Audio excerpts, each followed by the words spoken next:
지난주는 에베소 교회에 보낸 서신을 살펴보았습니다. 에베소 교회는 열심히 있었고 또 거짓 가르침을 분별하는 능력이 있었습니다. 한 가지 책망이 있는데 처음 사랑을 버렸느니라.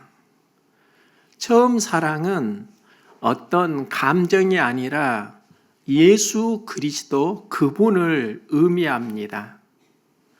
사역에 열심히 있는데 그 중심에 예수는 약화되었다는 겁니다. 처음으로 돌아가라는 우리의 사역과 열심, 삶의 중심에 예수 그분을 회복하라는 말씀입니다. 그가 이기는 자이고 그에게 하나님 낙원에 있는 생명나무의 열매를 약속하시는데요. 여기서 하나님 낙원은 에덴을 의미합니다. 하나님은 에덴을 사람에게 주시고 생명나무 열매를 먹게 하셨습니다. 이때 사단은 하나님이 금하신 선악을 알게 하는 나무를 먹으라고 유혹합니다. 이제 말씀 안에서만 살지 말고 말씀 밖으로 나와 내가 주인으로 살아. 사탄의 유혹에 말씀을 떠나고 하나님과 관계가 끊어집니다. 이게 에덴의 비극인데요. 예수님은 이 땅에 말씀으로 오시고 첫사랑을 회복하라는 말씀은 예수를 회복하라는 말씀입니다. 예수를 회복하는 사람이 이기는 사람이고 그가 하나님 낙원에 있는 생명나무 열매를 먹는다고 하시는데 이 말씀은 하나님과의 무너진 관계, 에덴이 예수를 통해서 회복된다는 약속입니다. 오늘은 서머나 교회에 보낸 편지를 보려고 하는데요. 그 당시 서머나는 로마 황제를 신으로 섬기라는 요구가 매우 강한 도시였습니다. 이때 예수님은 자신을 이렇게 드러내시는데요. 처음이며 마지막이요 죽었다가 살아나신 이가 이르시되. 그 당시 로마는 역사의 주인으로 군림했습니다. 이때 예수님이 내가 처음이요 마지막이요 죽었다가 살아나신 이라고 선포하신 것은 역사의 주권은 로마 황제가 아니라 예수 그리스도라는 선포입니다. 이 선언이 실제로 서머나 성도들에게 커다란 위로와 격려였습니다. 이제 서머나 교회 상황을 보면은요, 그 당시 로마 제국이 서머나 교회 성도를 많이 박해하고 핍박했지만 그 박해와 핍박을 도와준 사람들이 자칭 유대인이라고 말하는 사람들이었습니다. 당시 유대교는 로마 제국이 공인한 종교였습니다. 종교적 자율성이 보장되었습니다. 그런데 유대인들이 그리스도인을 로마 제국에 이렇게 말했습니다. 저들은 우리 유대인 아니다. 저들은 황제에게 충성하지 않는다. 저들은 로마의 질서를 위협하는 자들이다. 이렇게 고소를 하면서 서머나 교회 성도들이 어려움을 만나는 경우가 다반사였습니다. 요한은 그런 유대인들을 사탄의 회당이라고 말하는데요. 사탄은 고발하고 분리시키는 삶을 의미합니다. 하나님을 섬긴다고 하지만 하나님의 백성을 고발하고 어려움을 당하게 하는 그들이 사탄을 닮아가고 있다는 말을 하는 겁니다. 그런데 사탄의 회당이라는 말이 그들을 향한 저주가 아니라 서머나 교회 성도들에게 위로였습니다. 너희가 지금 유대인으로 고발을 당하고 사회에서 배척을 받고 로마 제국의 핍박을 받는데 너희가 잘못해서 그러는 게 아니야.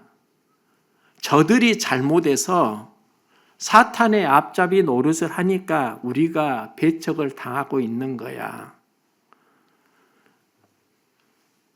그리고 사람은 우리를 거절하지만 하나님은 우리를 거절하지 않으셔. 이런 의미가 있습니다. 하나님이 고난당하는 서문화 교회에 상처를 아시고 함께 하신다는 위로였습니다. 주님은 서문화 교회를 위로하실 때 특이한 게 하나 있는데요. 너는 장차 받을 고난을 두려워하지 말라. 볼지어다 마귀가 장차 너희 가운데서 몇 사람을 오게 던져 시험을 받게 하리니 너희가 10일 동안 환난을 받으리라. 10일을 어떻게 이해할 것인가? 이 10일은 시간표를 의미하는 게 아닙니다. 고난에도 끝이 있다는 것을 의미합니다. 견디는 자는 반드시 승리한다는 약속입니다.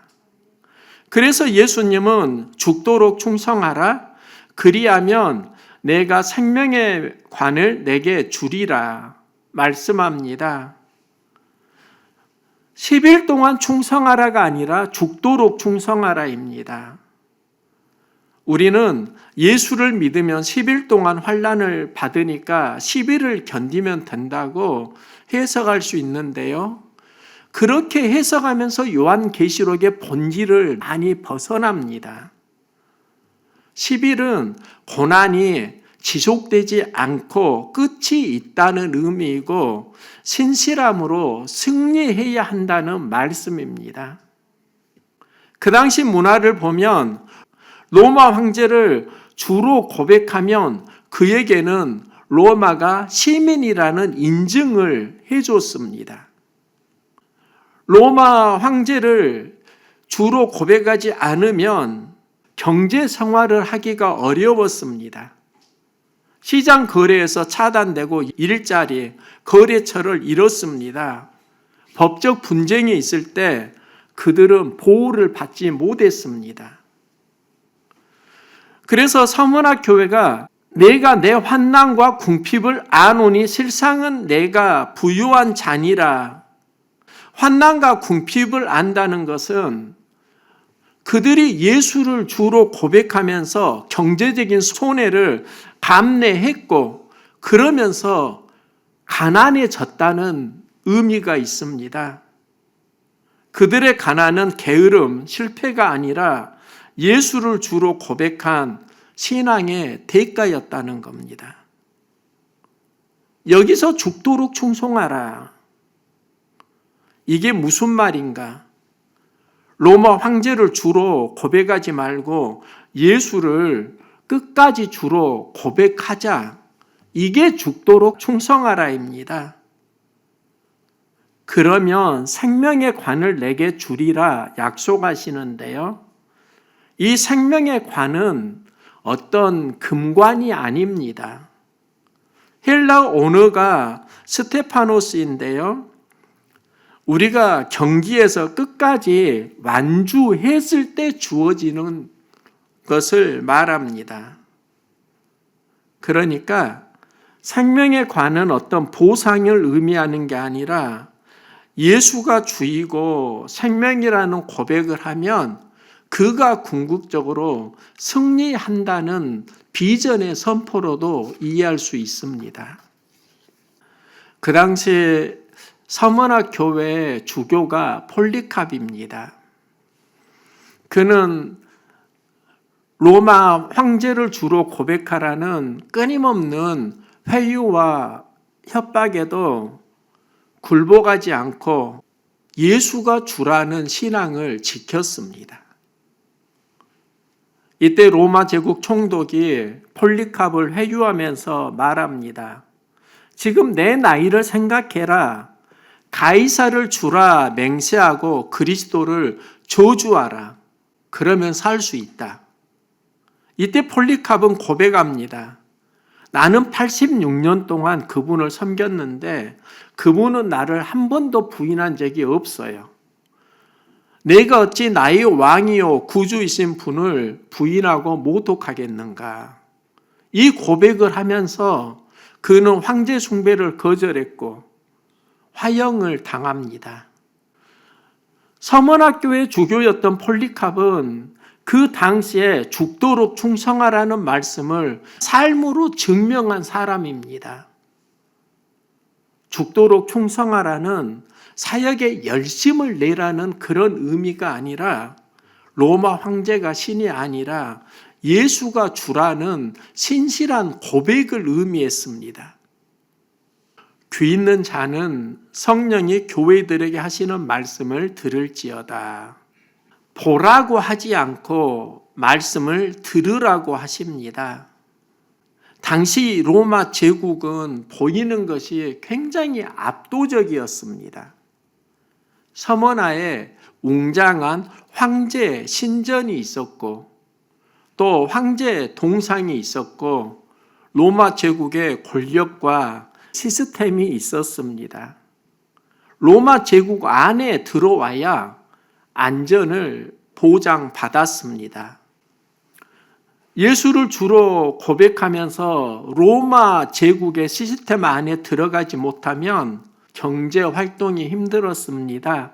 또 법의 보호를 받지를 못했습니다. 시험하면 감옥에 가고 생명의 위협을 받았습니다. 그런 상황에서 성령이 교회들에게 하시는 말씀을 들을지어다. 보이는 것 따라가지 말고 성령의 음성을 따라가라는 겁니다. 로마는 보이는 것도 압도적이었지만 항상 이렇게 말했습니다. 너희가 로마 황제를 주로 고백하면 안전을 내가 보장해 줄게. 적당히 타협하면서도 살아. 이게 로마의 회유였고 로마의 메시지입니다. 주님은 로마 제국의 음성이 아니라 성령의 음성을 들으라고 하십니다. 로마의 음성을 따르지 말라는 선언이기도 합니다.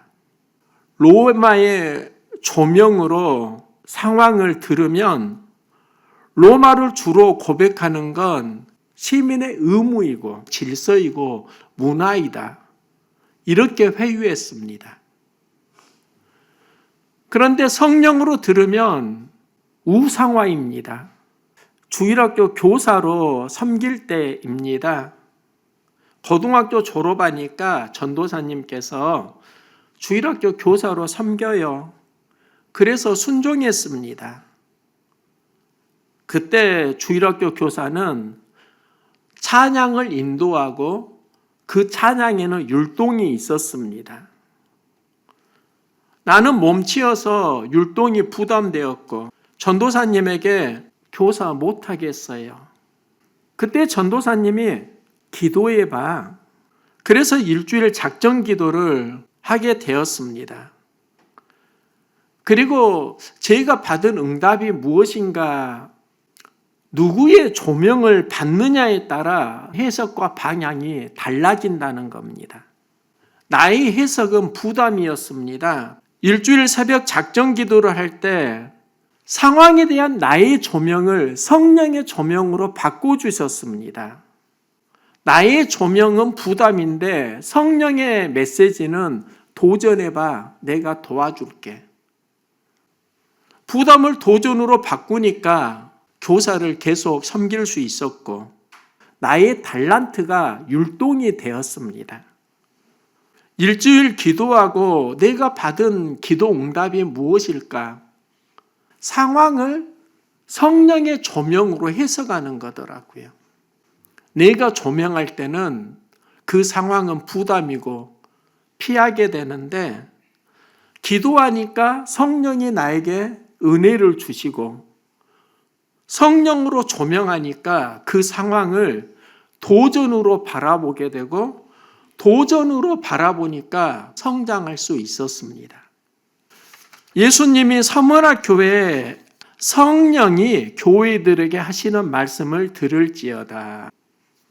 성령님이 주시는 메시지라는 의미도 있지만 지금 상황을 성령의 조명으로 받아들이라는 초대이기도 합니다. 그럼 둘째 사망의 해를 받지 아니하리라. 성령의 조명을 받으면 고난이 있어도 승리한다는 선언입니다. 에덴의 이야기도 조명의 관점으로 이해할 수 있습니다. 하나님께서는 생명나무 열매를 먹으라고 하셨습니다. 이때 사단은 하나님 금하신 선악을 알게 하는 나무의 열매를 먹으라고 유혹합니다.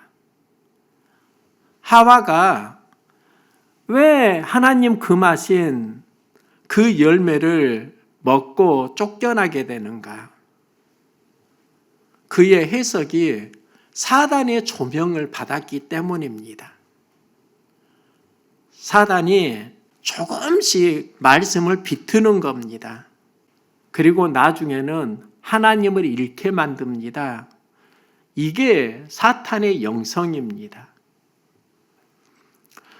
사탄은 말씀을 조금씩 비틀고 후에는 말씀과 멀어지게 합니다. 그래서 서머나 교회에 주님은 말씀합니다. 성령이 교회들에게 하시는 말씀을 들을지어다. 성령의 조명으로 상황을 해석하고 성령의 조명으로 승리에 가라는 말씀입니다.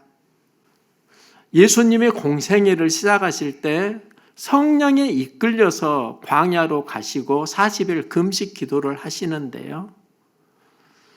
예전에는 예수님이 사역을 시작하실 때 금식 기도를 하시고 준비하셨다. 이런 관점으로 이해를 했습니다. 그런데 한 주간 그 상황을 보니까 성령에 이끌려서 광야로 가셨다는 것은 성령의 조명이 무엇인지를 깨달아 가셨다는 겁니다. 마귀가 유혹합니다. 배가 고프니까 돌을 떡으로 만들어서 굶주림을 면하라. 마귀의 조명입니다. 배가 고프니까 뭔가 도와주는 것처럼 말하는 겁니다. 예수님은 사람이 떡으로만 살 것이 아니요 하나님 말씀으로 살 것이니라. 말씀 우선순위를 선포합니다. 이게 성령의 조명입니다. 나에게 절하면 천하만국의 부귀영화를 누리게 하겠다. 이것은 마귀의 조명입니다. 예수님은 마귀의 조명을 거절하십니다. 사단아 물러가라. 주 하나님만 섬기겠다. 이게 기도하면서 예수님이 상황을 해석하는 성령의 조명입니다. 이때 사단은 성전 꼭대기에서 뛰어내리고 내가 하나님의 아들임을 증명하라고 말합니다. 예수님께서는 하나님을 시험하지 않겠다고 선언합니다. 자기 자랑하지 않겠다는 겁니다. 이게 성령의 조명입니다. 예수님이 시험을 이기신 것은 성령의 조명을 받았기 때문이라는 겁니다. 그리고 성령의 조명이 무엇인가? 환경을 선택하지 말고 마귀가 비트는 유혹에 흔들리지 말고 하나님 말씀을 견고하게 선택해라. 이게 성령의 조명입니다. 예수님은 마귀의 유혹을 성령의 조명으로 이기십니다. 그리고 하나님 나라 사역을 시작하시는 겁니다. 이게 삶의 현실의 이야기입니다. 요한이 서머나 교회에 귀 있는 자는 성령이 교회들에게 하시는 말씀을 들을지어다. 이기는 자는 둘째 사망의 해를 받지 아니하리라. 둘째 사망을 받지 아니하리라. 결국은 승리한다인데 이 승리가 어디에서 오는가? 성령이 하시는 말씀을 들어야 승리할 수 있다는 겁니다. 성령의 조명으로 상황을 해석해야 한다는 겁니다. 사탄의 조명으로 해석하지 말라는 겁니다. 사탄의 조명은 로마 황제에게 절하고 타협하면서 살아. 그러면은 경제적으로 손해 안 보잖아. 생명이 위협 당하지 않잖아. 사탄의 조명을 하게 되면 말씀은 삶의 중심에서 조금씩 밀려납니다. 성령의 조명은 예수를 삶의 중심으로 초대합니다. 많은 이들이 요한계시록을 알고 싶어 합니다. 예전에는 요한계시록을 내가 알 수 없는 영역으로 이해하는 경향이 있었습니다. 그런데 지금은 상황이 그렇게 되면 안 되겠더라고요. 수많은 그리스도인이 요한계시록에 미혹되면서 전혀 다른 결론으로 가는 것을 목회자로 많이 경험하면서 마음이 아려왔습니다. 그래서 요한계시록을 공부하기로 다짐을 했고 이제는 성경 상담사 자격증까지 얻었습니다. 공부하는 과정에 제가 발견한 게 누구의 조명을 받느냐가 참 중요하다는 겁니다. 진리를 비틀어서 우상화하는 세력들이 지금 많이 있습니다.